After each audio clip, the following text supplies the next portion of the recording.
Hello and welcome into Winging It, part of the Ringer Podcast Network. I'm your host, Annie Finberg, joined by Board in the House, number 15, Mr. Vince Carter. VC in the house. What's up? And we are so excited because, like I said before we started recording, we've been trying to book this guest forever. And thankfully, we were able to secure him between bookings and appearances. We have NBA Hall of Famer, 1993 NBA MVP, Charles Barkley. Well, listen, all Vince had to do was call me. Don't be having no flunkies call TNT or anybody like that. He said flunkies. No, seriously. I mean, listen, TNT know better than to even bother me with some flunkies calling them about an interview or a podcast. Right. But right. BC texted me. I said, of course I'll do your podcast. So thanks for having me, guys. Yeah, thanks for doing this, man. We appreciate Especially it. During your time off. You mentioned you're in Arizona because you guys are between shows right now. Yeah, the Clippers gave me an extra. I want to listen. They're making me nervous now because I picked the Clippers to win this thing. Right. But man, when they're screwing around and anything can happen in a game 7. So they gave me extra 3 or 4 days off, and I really appreciate it because I was sick of Atlanta. I was sick of working because man, this thing been incredible. Because I got to admit. I'm not going to lie. I thought they had no chance. And I don't want to get crazy because we're just in the Western and Eastern Conference Finals, but I thought they had no chance of that virus not getting down in Florida. Mm-hmm. And it's been amazing. Yeah. I thought the same. Yeah, you thought you like 1 or 2 cases, but I mean, they've done a great job. And the one thing, Chuck, I do like about it, and it's unfortunate, but to show how serious they are, what they did with the Daniel House, as far as, putting him out of the bubble because of the mistake he made. I mean, they're just showing that how serious they are about this virus. And they say, you mess up, you have to go because you're going to put other people at risk. So kudos to them for that. Let me ask you. Sorry, go ahead, Chuck. Because, Vince, what would happen is, first of all, Daniel House, that was very selfish. Not just for him. It was selfish for him because they probably had to fire that young lady. And that's just really selfish. And he going to get another job next year. And she going to have to go back to the unemployment line. So there was just selfish on both parts. Yeah. But the reason the NBA is so nervous, can you imagine if the Lakers made it to the finals and LeBron and AD had COVID? It will ruin the integrity of the game. Same thing if Jason Tatum and Jaylen Brown and Kemba got it. So the NBA, that's why they're taking this thing seriously, because you cannot have the integrity of the playoffs challenged. Yeah. And I think they did the right thing with that. I mean, it was a rule and he broke it and he had to go. But I want to ask you guys, obviously it's unprecedented what they're doing right now. But like, Vince, as a player just out of the game, what was your initial reaction when you saw that he had the testing official in his room or whatever? I mean, like I said, it's fortunate, and you get the young guys not able to go out and enjoy life as NBA players in the bubble. So, but they're trying to accomplish something. I can see if you're a team that had no chance in the playoffs, but they were trying to accomplish something, and they were 4 or 5 games into the playoffs. That's when it's time to focus in on your job. Mm-hmm. Yeah, and I agree with you, Vince. I'm like, yo, man, we'll our back is against the wall anyway. We put all them little dudes out there against AD and right. You are power forward. You are power, yeah. And like I say, it was selfish for his part, but like I say, I don't know the young lady, but she's probably got to get fired. Mm-hmm. I mean, that's very unprofessional. So I feel bad for her going forward because, like I say, he got kicked out the bubble, but he's a good player. He's gonna get his job. He's gonna get a job, correct? Yeah. So it was just selfish all around. Yeah, he'll get his, I don't know what he gets paid, but million something, I would assume, and then she's gonna be out of work, which is what's so scary and risky about those situations. You can say stupid, Annie. It's all right. Well, everyone makes mistakes, but that was a pretty bad one. How do you guys feel like his teammates, if you guys were his teammates, how did they handle that? Well, you're pissed. we're trying to win a championship.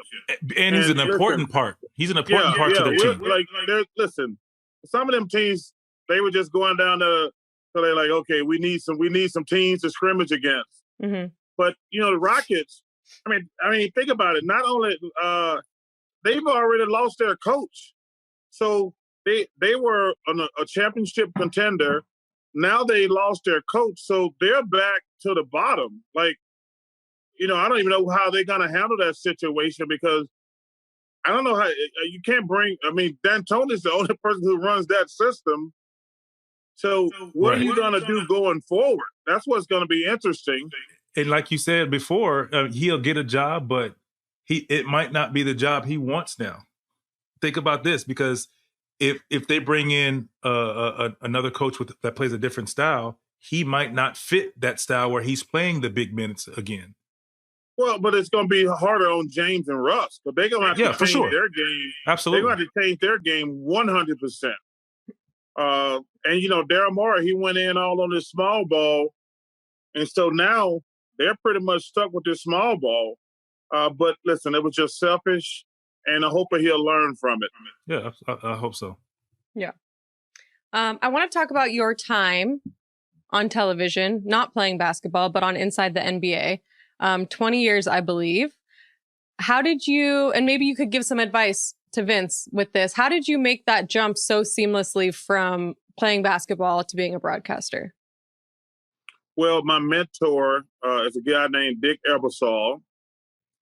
He used to have, the NBA used to be on NBC, and he had started talking to me in my last couple of years. He says, well, Charles, I think that you would be great on television. He says, you're always going to be in trouble, but I think you'll be great on television. I just started laughing. He says, I said, what does that mean? He said, oh, you're going to be great on television, but you're always going to be in trouble. He said, because you do know when people want you to be honest, they really don't want you to be honest. That's true. He says, everybody say, be honest with me, but they only want you to be honest if they saying what they want you to say. And, when it comes to fans think their favorite player is the greatest thing in the world, and they think their team is a contender. And we know that that's not true. Because I had developed a reputation, like, I'm not going to lie. It's too hard to remember every lie. I'm going to be a straight shooter. And I tell you, one of the most difficult things that happened to me was I did a friend of mine a favor. I had already verbally committed to NBC. And he said, hey, I'm trying to get some brownie points down at Turner. Go sit down and have a conversation with those guys. I said, well, I already committed to NBC. He said, just do me a favor to make me look good. So I went out to dinner with those guys, and we had a great meal. And we sit around and start smoking cigars. And they says, well, what's your goal on television? I said, well, 90% basketball, 10% social justice and issues like that. They're like, what do you mean? I'm like, we can't talk about basketball all the time. We got to talk about things that are happening in the world. And I says, they said, well, you won't be able to do that on NBC. And they said, listen, we'll let you do whatever you want to. And Kenny gave me a really nice compliment the other night. He says, I got to admit it, when we never used to talk about any social issues until Charles got here. Mm-hmm. And I thank him for that compliment, because when I took my job, I said, yo, man, I am not going to just sit around and talk about basketball. And it worked out great. And I had to call. I got home at 1 a.m. I called my agent. And I said, man, I might have a problem. I really think I'm going to sign with TNT. And he said, well, what do you want me to do? I said, well, let me sleep on it. I ended up just sitting up all night because I couldn't sleep. And listen, I ended up waking up at 6. I said, hey, I'm going to go with Turner. He said, you need to call Dick Ebersol. I said, no, let me do it. Because Dick had been great to me the entire time I played in the NBA. And I was like, and it was a very difficult phone call, but he said, hey, those guys at Turner are good guys. And the rest is history. Oh, and but listen, you, as far as advice for Vince, Vince, you went to Aspen, right? Yeah. Congratulations. You'll do a good job there. But, Annie, there's not a lot of stuff to do when you retire. Because think about this, like, you can go the television route, you can go into coaching, you can go get a 9 to 5, that's out the window right away. I mean, hey, no guy. That's hey, not I it. play. Nobody who ain't never worked 9 to 5 gonna go get one at 40. Say, hey, let me go out there and work 9 to 5 every day. Yeah, man. You know, and so I got a great opportunity, just like Vince. I didn't want to go into coaching. That's too much 24/7. I've had a couple opportunities to go into the front office. They wouldn't give me complete control, and I turned those down because I told them, I said, wait a minute, I know how this business works. If I take a job and I'm just in the organization, they're going to be saying Charles Barkley sucked at his job. And I said, unless I get complete control, I'm not taking it. I'm not leaving my cushy TV gig. And they always say, well, you don't have any experience. I said, well, I got enough damn experience to know to hire somebody with experience. I'm not going Right. to hire I'm not going to hire my Uncle Roscoe to help me draft pick and make trades and things. I said, one thing about the NBA, it's a very small world. Everybody knows everybody. And I said, if you give me control, I'm going to do this. But I'm not going to take a job where other people are telling me who can play, who can't play, what trades we're making. And then guys like myself and Vince going to come on TV and bash and say, I don't think Charles know what the hell he's doing down there. So, but it worked out great for me, and I think it's going to work out great for Vince over at Espen because, listen, Espen does a fantastic job. I just hope he can get, if he does anything with Stephen A., he can get a damn word Get a word in. I love Stephen A., but I like giving him a hard time. Yeah. Well, we're really excited for Vince too. You know, I have been getting him ready to go on TV for the past 2 years doing this podcast. That's a joke. He's been doing TV for a very long time. But we're really excited. Obviously, he went with ESPN, but that should be good. I want to ask you, you've had a history during these playoffs to make some guarantees that certain teams. Yeah, you're 0 for all of them. Just talk to me about that and how you are so confident in making these decisions and then they kind of fall flat. Well, you the thing about our job, you have to pick a winner. I mean, and I started guaranteeing, hey, they're going to ask Vince, like tonight if he was working, it's like, hey, we're going to win between the Celtics. They asked me that earlier today, Chuck. I was like, that's just part of your job. And then we start, the internet I said a guarantee one time, and then people started sending these funny things in about my guarantee. And one thing about TNT, they're like, yo, man, we getting so many. See, I don't do any social media. And but I see all these tweets and everything pop up and people are making fun of me. So we just took it and ran with it. And it just happened to be that I'm over. And you are owning it, which is great because I think, and one thing Vince has taught me is to not take criticism hard, and you really just got to own it. And I think you were doing that. Well, listen, first of all, you can't take this stuff personally. You have to pick a game. Yeah. Listen, I've been in this for 20 years. You're going to be wrong a lot. The notion that you're going to get every series. Listen, anybody thought Miami was going to beat, most people thought Milwaukee was going to win that series. Everybody picked the Clippers to win this series. Everybody picked the Lakers to win. I'm trying to think, other than Milwaukee, I don't think there's been an upset. So, listen, you have to make a prediction. Sometimes it works out and sometimes it doesn't. But you can't try. One guy I hate is Skip Bayless. I was just about to ask about him. I hate that dude. So what drives me crazy is when he misses a game, he gives you, instead of saying, hey, I was wrong, he gives you an excuse that everything the team did wrong to lose. I'm like, yeah, that's why they play the game. We're just kind of guessing who's going to win going in.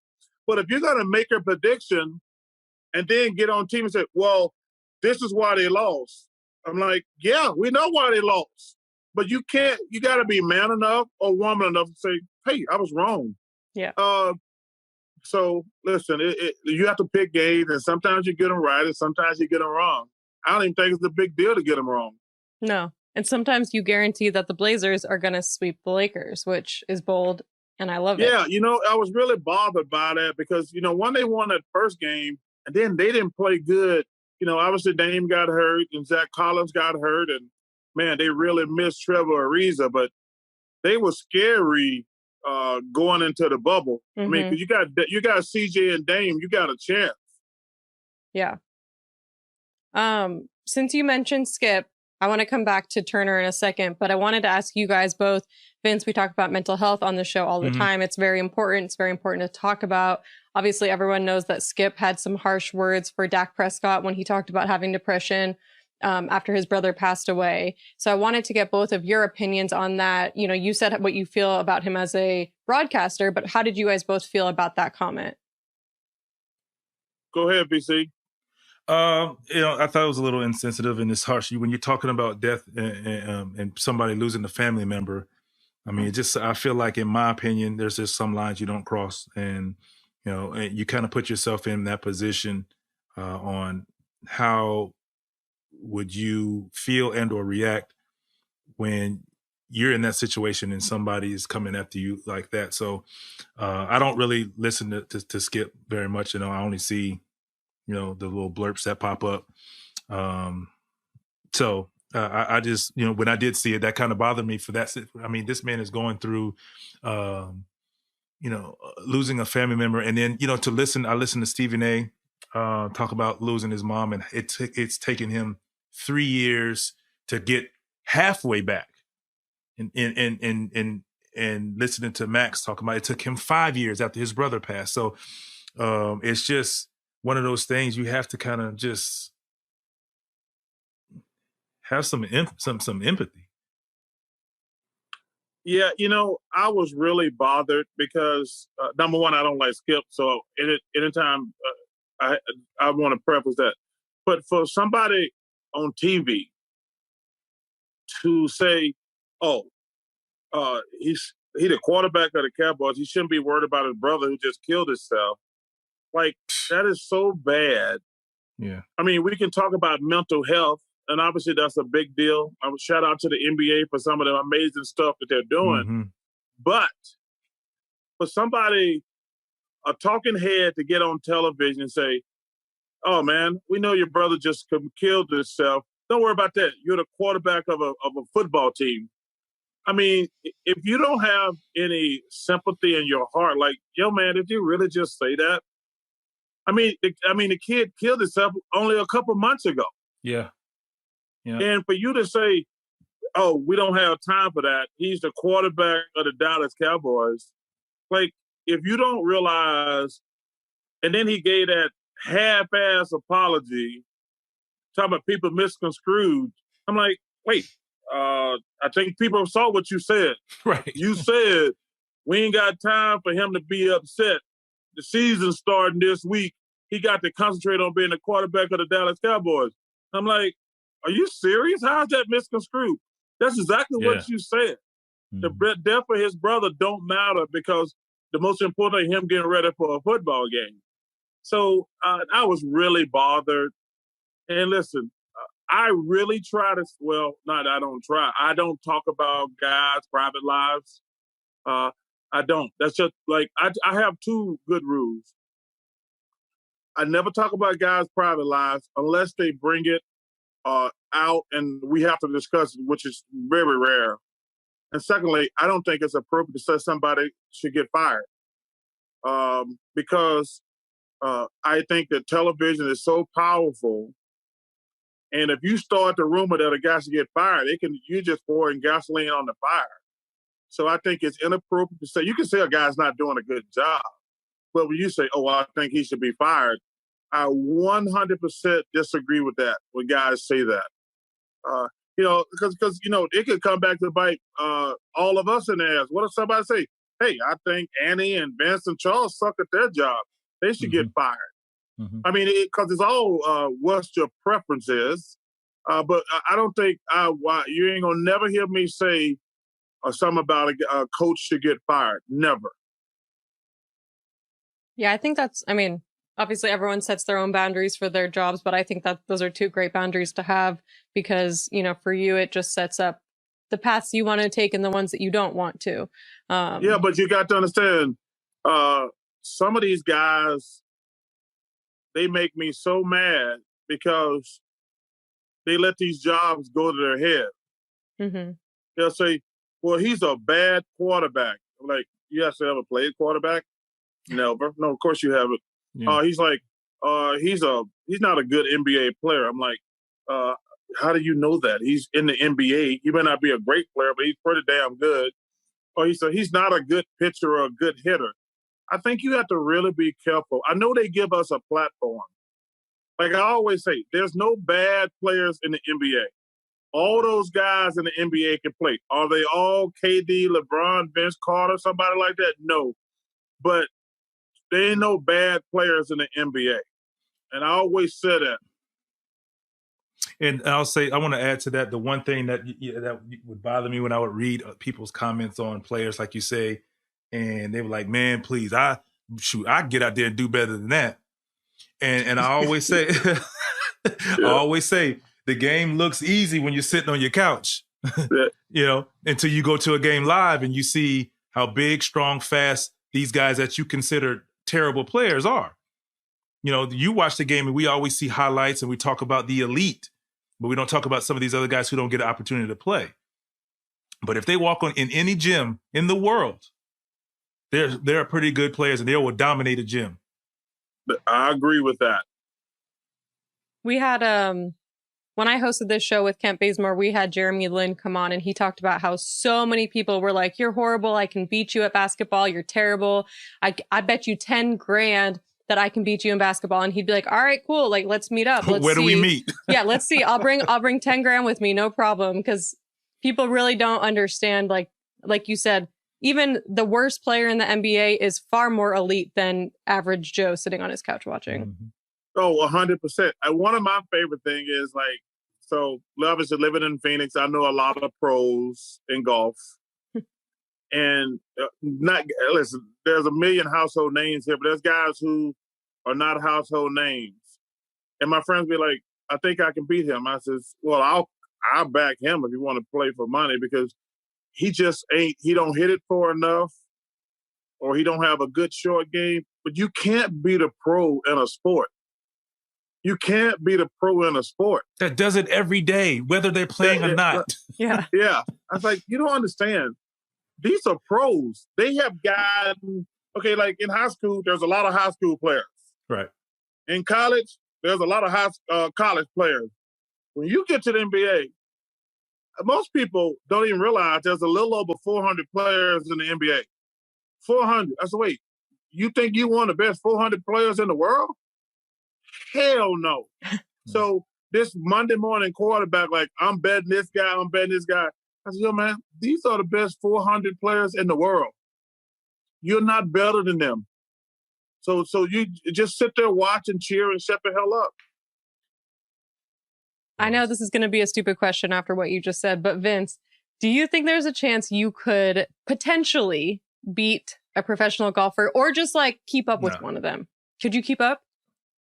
Or would it be like average Joe playing against Vince Carter? It's just so many things. Like I could outdrive them every now and then, make a play. But it's just the getting the opportunity to play against a lot of pros and to see how they break the game down. Just like us playing in the game, we break the game down in scoring in different positions. From the wing, or Chuck, had the ability to score in the post and outside. You know how to strategically score in the game of golf. Like as an amateur golfer, when we hit shots, we're hoping for the best.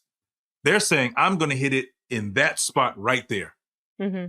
Even what we consider the worst golfers, these guys are great. When you see them, you're like, man, wait a minute. How is he not on tour? Yeah. I found myself saying that a lot of times, like, man, this guy, how you're not on tour? It's just amazing. No, I don't think so. Not now. What about? Listen, when you play with most of those pros, the guys who ain't good, they can't putt and they got no short game. They all hit it long. The one thing now, they made the courses too long, so a lot of guys are just too little to bomb it out there. but they can all hit it a long way. And They're going to hit it straight. They're Yep. going to be on every par 5 and 2. Yeah. But they can't chip and they can't putt. And that's what separates the best players. And these guys can talk about, all these people who talk about beating the pros, they can talk about you're good at playing on your course that is not at a tour level. You know what I'm saying? So when I got the opportunity, I played East Lake when it was just regular East Lake, and I played East Lake when it was at tour level. It's totally different. It's like playing in the gym in the bubble and playing in the gym during the playoffs.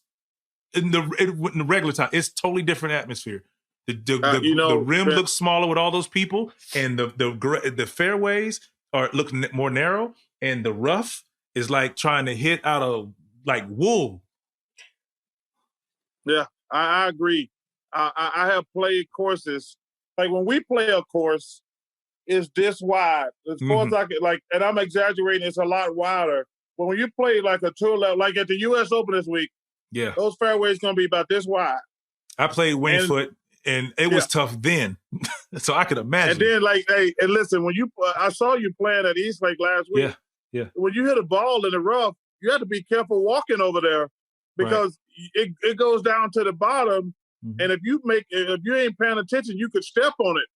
I mean, I tell people, man, being a pro, you did something in your life. It's a great accomplishment. I mean, obviously, the longer you play and the more success you have, but if you make it to the pro for a couple of years, man, that's pretty damn good. And I give kudos